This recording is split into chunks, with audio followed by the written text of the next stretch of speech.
What's up, Buttercup? Welcome back to my channel. Today's video is my reading wrap-up for the Celtophile Readathon. I have coffee because it's early in the morning, and I don't know why, but I decided to book 2 appointments on a Friday morning and afternoon, kind of sort of back to back.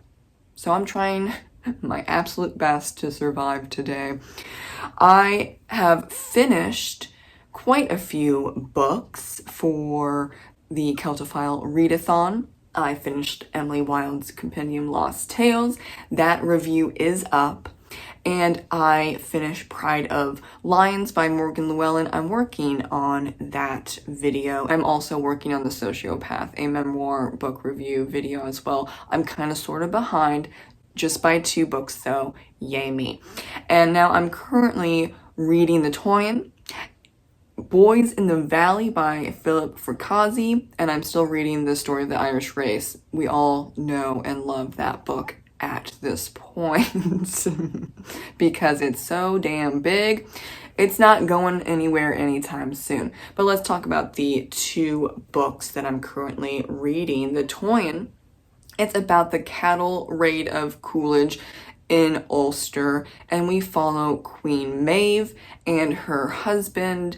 They are arguing about who has the most wealth, and it turns out her husband has a really fancy bull, and so it's uneven now.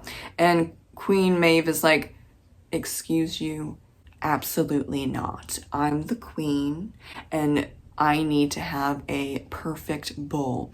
And where is the brown bull? Well, it's in Ulster. So Queen Maeve, with her army and her husband's army, go to Ulster and raid that county. And the only person that can help out at this time, because there's a curse going on with the other Ulstermen, is Cuchulainn, who's basically the Irish version of Hercules. And I thought that the writing, especially because it's a translation from Old Irish to English, that it would be difficult. Actually not. I give props to the translator. Forget his name, I'm so sorry. He does a fantastic job in his translation. I know people on Goodreads for some reason hate him because he dared to translate the epic.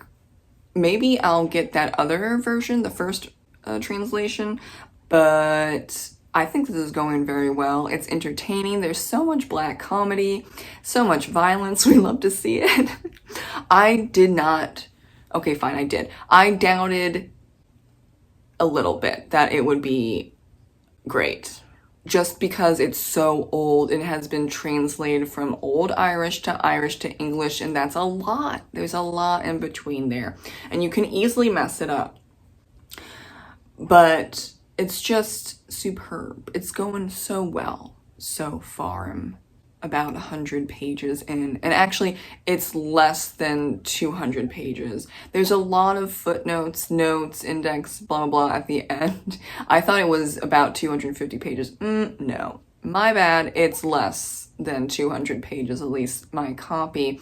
So I'm very much excited to get to the nitty-gritty of this story, which would be the cattle raid. At this point, I'm just going along the ride with Queen Maeve and her army, and we're about to get to Ulster and Cuchulainn. For the Messed Up Book Club, I am reading Boys in the Valley by Philip Fracassi with Patrick. I'm about 150 pages in. It's good so far, but I have my gripes, namely, why are there 5 different points of view in first person and in third person? And it also switches points of views multiple times in each chapter. And that's just, girl, why we do that? That's where I'm at. Why did we do that? Is that a decision that needed to be made? I don't know. And because of that, I don't see it being 5 stars. I'm waiting for the action Yeah, book is 375, give or take a few pages. And I'm just waiting. Now, there were some action scenes because this is about an exorcist and demons overrunning an orphanage in the middle of nowhere, Pennsylvania. I totally understand that you have to build that up. However, 150 pages in a 375 page novel. Okay, we're just going really slow. And it's not even like you need to go slow or else it's not realistic. I don't think that's the case. Sometimes that is the case, but not every single time. So we are just moving along at a slow pace, and I hope that that works out at the end of the day. But yeah, I know for sure this is not going to be a 5-star read. There are some parts where I have to reread to see which character are we in because it keeps switching. Yeah, I'm not a fan of that either. I should not need to reread several times to figure out which character is speaking, but that's just me, I guess.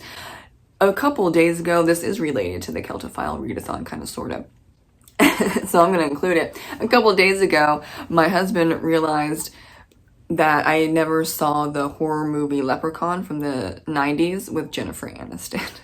And he got a copy of Leprechaun and we watched it together. And you know what? 4 stars. It's freaking hilarious. Campy. That's what it is. It's campy. And I was amused the whole time. Was it stupid? Yes. But that's the point, I think. I think that really is the point. For a lot of these older horror movies, they're not trying to terrify you. They're trying to maybe at best make you uncomfortable in certain situations, maybe creep you out, but they're also just trying to make you laugh. And I appreciate that. Thank you so much for making me laugh. And I think Jennifer Aniston, even though she wants to forget about Leprechaun, she did a great job. Everyone in that movie did a great job, especially Warwick Davis, who is the Leprechaun. And I thought it was really funny that they actually got a lot of the lore regarding the Leprechaun right. You often don't see in many film and books that leprechauns are cobblers. And I think it was just really funny where the leprechaun has killed someone or trashed area and he sees a bunch of shoes and he can't help but clean the shoes. Oh, so precious. And then there was a comment, I forget where it was, because I watched the trailer on YouTube first. I think it was a comment on the trailer on YouTube where this person was like, you know, for a villain, like a horror story villain, he's not too bad. Just give him what he wants. And that's true. Just give him back his coins. And then he would have left you alone. However, you know, one of them swallows a coin, and that's why we have an 1.5-hour movie. But I think that's actually a pretty original take. Like, the coin was so small, and you're like chewing on it and doing dumb shit with the coin that you accidentally swallow it. And here's the problem that we're gonna have to deal with for the rest of the movie. I like that. That's pretty original. I'll give it to you. I'll give it to you, filmmakers. I don't think I'm going to watch the other 4 Leprechaun movies.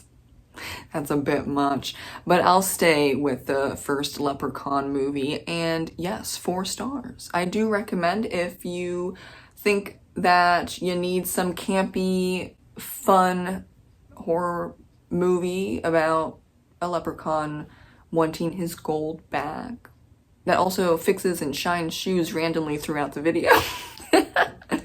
We love to see it. Thank you so much for watching my reading wrap up for my Celtophile Readathon. I will see you in the next video. Bye.